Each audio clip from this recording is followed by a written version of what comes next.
بالله من الشيطان الرجيم بسم الله الرحمن الرحيم أفحسب الذين كفروا أن يتخذوا عبادي من دوني أولياء إنا أعتدنا جهنم للكافرين نزلا۔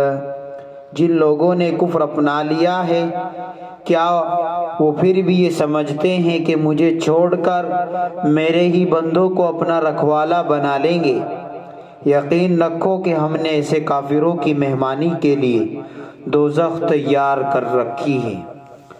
قل هل ننبئكم بالأخسرين أعمالا، کہہ دو کہ کیا ہم تمہیں بتائیں کہ کون لوگ ہیں جو اپنے اعمال میں سب سے زیادہ ناکام ہیں؟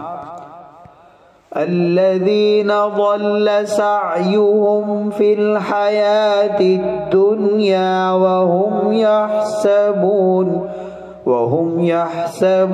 أنهم يحسنون صنعا۔ یہ وہ لوگ ہیں کہ دنیاوی زندگی میں ان کی ساری دوڑ دھوپ سیدھے راستے سے بھٹکی رہی اور وہ سمجھتے رہے کہ وہ بہت اچھا کام کر رہے ہیں۔ اولئک الذین کفروا بآیات ربهم ولقائه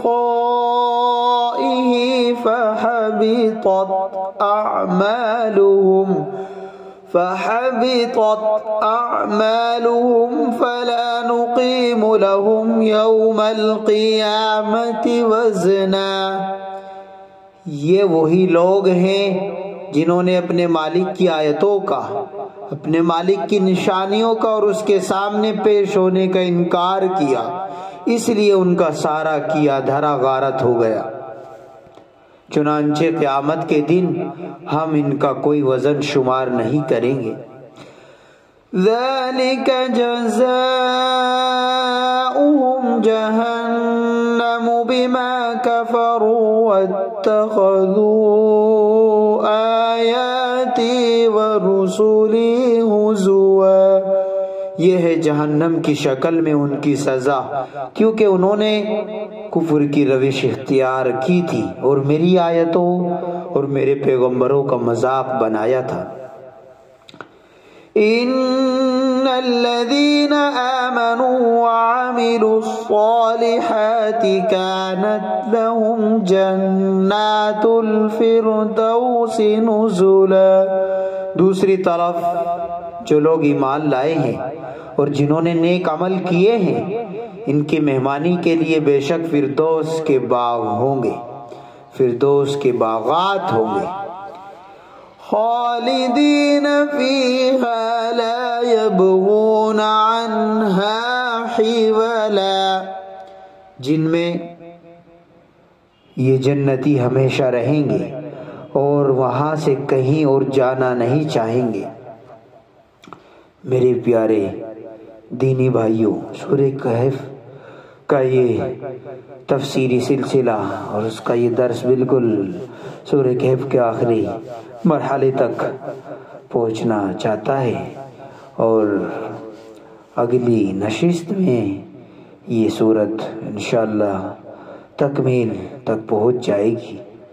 ان آیتوں میں کافروں کا اخروی انجام بیان کیا گیا ہے اور مقابلے میں مومنین کا بہترین انجام بھی ذکر کیا گیا ہے۔ یہ قرآن کریم کا خاص اسلوب ہے، اس کا ایک طریقہ ہے کہ جب وہ ایک فریق کا تذکرہ کرتا ہے تو دوسرے فریق کا تذکرہ بھی ضرور کرتا ہے تاکہ ترغیب و ترہیب، انذار و تبشیر کے دونوں پہلو ایک ساتھ ہو جائے۔ ان آیتوں میں کافروں کے بارے میں دو باتیں بیان کی گئی ہیں۔ پہلی بات، آخرت میں ان کا کوئی والی اور ان کا کوئی وارث نہ ہوگا ان کافروں کا۔ دوسری بات، آخرت میں کافروں کو ان کے نیک کاموں کا بدلہ کیوں نہیں ملے گا؟ اور اس کے بعد مومنین صالحین کا اخروی انجام ذکر کیا گیا ہے۔ مشرکین کے جھوٹے سہارے آخرت میں کچھ کام نہیں آئیں گے۔ اللہ فرما رہے ہیں کہ پس کیا یہ لوگ جنہوں نے کفر کیا یہ گمان کرتے ہیں کہ مجھ کو چھوڑ کر میرے بندوں کو کارساز بنا لیں گے؟ جب سور پھونکا جائے گا اور اولین آخرین میدان حشر میں جمع کیے جائیں گے تو نفسی نفسی کا عالم ہوگا، حساب کتاب سر پہ کھڑا ہوگا۔ اس روز کیا مشرکین کے جھوٹے معبود ان کو عذاب سے بچا لیں گے؟ کیا کفار یہ سوچتے ہیں کہ وہ میرے خاص بندوں کو جن کی یہ دنیا میں پرستش کرتے رہے ہیں اپنی حمایت میں کھڑا کر لیں گے؟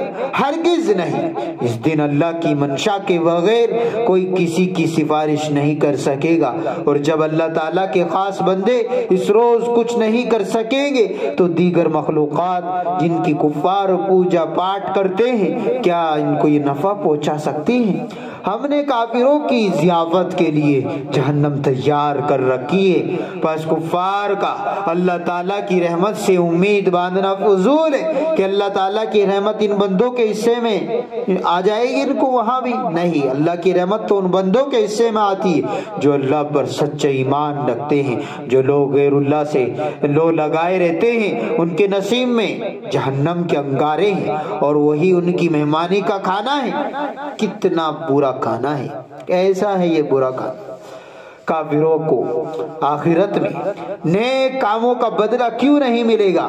اگر سوال کیا جائے کہ کفار بھی تو دنیا میں اچھے کام کرتے ہیں، غریبوں کی مدد کرتے ہیں، رفاعی ادارے قائم کرتے ہیں، عدل و انصاف برتتے ہیں، مہربانی رحم دلی کا مظاہرہ کرتے ہیں، اور بعض لوگ تو ایسے خیراتی کام کرتے ہیں جس سے دنیا فائدہ اٹھاتی ہے، تو کیا ان کو نیک کاموں کا آخرت میں ان کو کچھ صلہ نہ ملے گا؟